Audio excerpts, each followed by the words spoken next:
مولانا عباد الرحمان صاحب بڑا پیارا بیان کر رہے تھے نا تبلیغ میں, مجھے بڑا مزہ آیا ان کے بیان میں. وہ بیان میں کہہ رہے تھے ابھی کراچی اجتماع میں کہ لوگ تبلیغ میں وقت نہیں لگاتے, کہتے ہیں پہلے سیٹ ہو جائیں پھر ہم تبلیغ میں نکلیں گے. پہلے سیٹ کا مطلب لوگوں کا یہ ہوتا ہے کہ جی اب ہم ابھی یہ کریں گے کہ ابھی ہم شادی کریں گے, پھر ہمارے بچے ہوں گے, پھر ان کے وہ ایجوکیشن ہے, پھر تعلیم ہے, پھر یہ کیا, پھر یہ کیا. اس کے بعد جناب جب بالکل تمام کاموں سے فارغ ہو گئے, بالکل جب سیٹ ہو گئے نا ہر کام میں, پھر چلہ لگائیں گے. تو انہوں نے بڑی پیاری مثال دی, کہتے ہیں یہ جو سیٹ ہوتا ہے نا یہ قبر میں جا کے ہوتا ہے, اس سے پہلے کوئی سیٹ, کیونکہ اتنے مسائل ہیں, ایک مسئلہ ختم نہیں ہوتا. آپ کیا سمجھتے ہو, بچے ہو گئے, پہلا مسئلہ یہاں سے شروع ہوتا ہے بالغ آدمی کا کہ جاب مل جائے.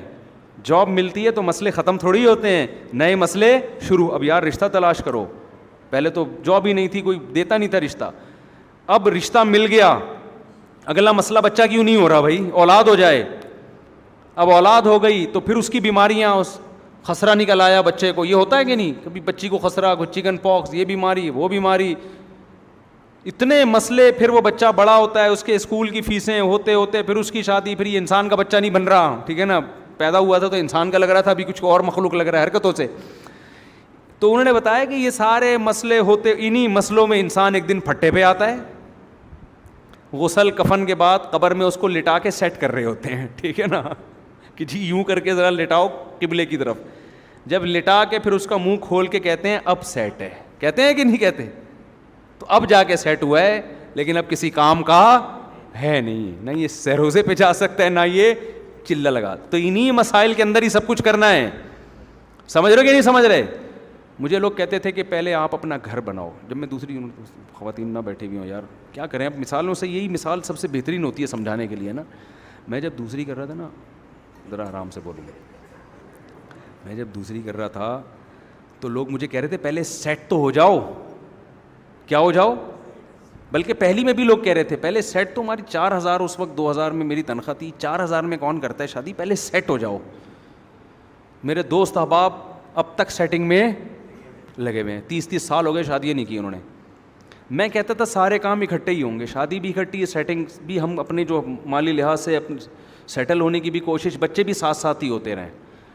لوگ کیا کرتے ہیں, شادی ہو گئی بچے نہیں ہوں, پہلے ہماری آمدن اتنی ہو جائے. نہیں بھائی, یہ سب چیزیں کیا ہیں ساتھ. پھر ہم نے کہا اب دوسری کر لیتے ہیں. تو مجھے یاد ہے ایک ہمارے خاندان کی خاتون آئی, انہوں نے کہا اپنا گھر تو بنا لو, پیسے بچا کے بیٹا اپنا گھر بنا لو پہلے, پھر کرتے رہنا. ہم نے کہا سارے کام کیا ہوں گے ساتھ ساتھ ہی. تو ہوتے رہے سارے کام, بچے بھی ہو رہے ہیں, ہو ہی رہے نا.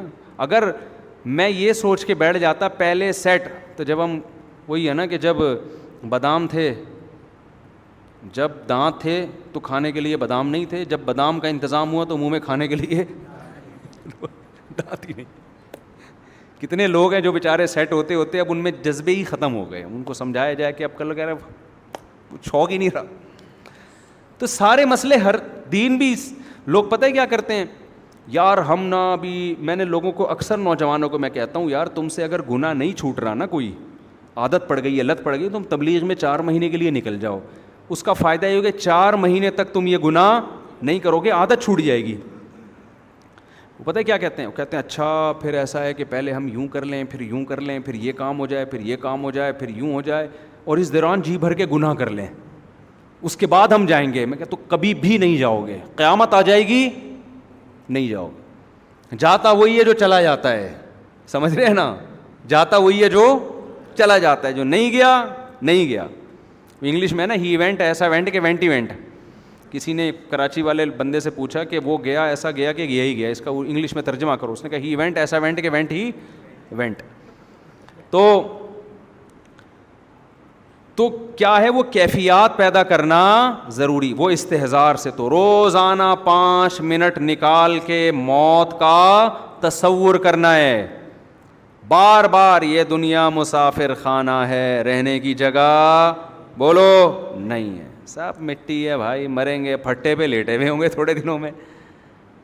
پھر بتاؤ اگر برے اعمال کیے ہوں گے تو آگے قبر کا حال کیا ہوگا. پھر حضرت عمر رضی اللہ تعالیٰ عنہ کا جب شہادت ہوئی نا, تو انہوں نے کہا کہ مجھے جلدی دفنانا, اس لیے کہ اگر میں برا ہوا تو ایک بوجھ اپنے سر سے اتارو گے, اچھا ہوا تو مجھے میرے انجام تک جلدی پہنچاؤ. آگے قبر میں تو مومن کے لیے جنت کے باغات میں سے باغ ہے، وہ مومن چاہتا ہے جلدی پہنچوں میں اپنے منزل کی طرف.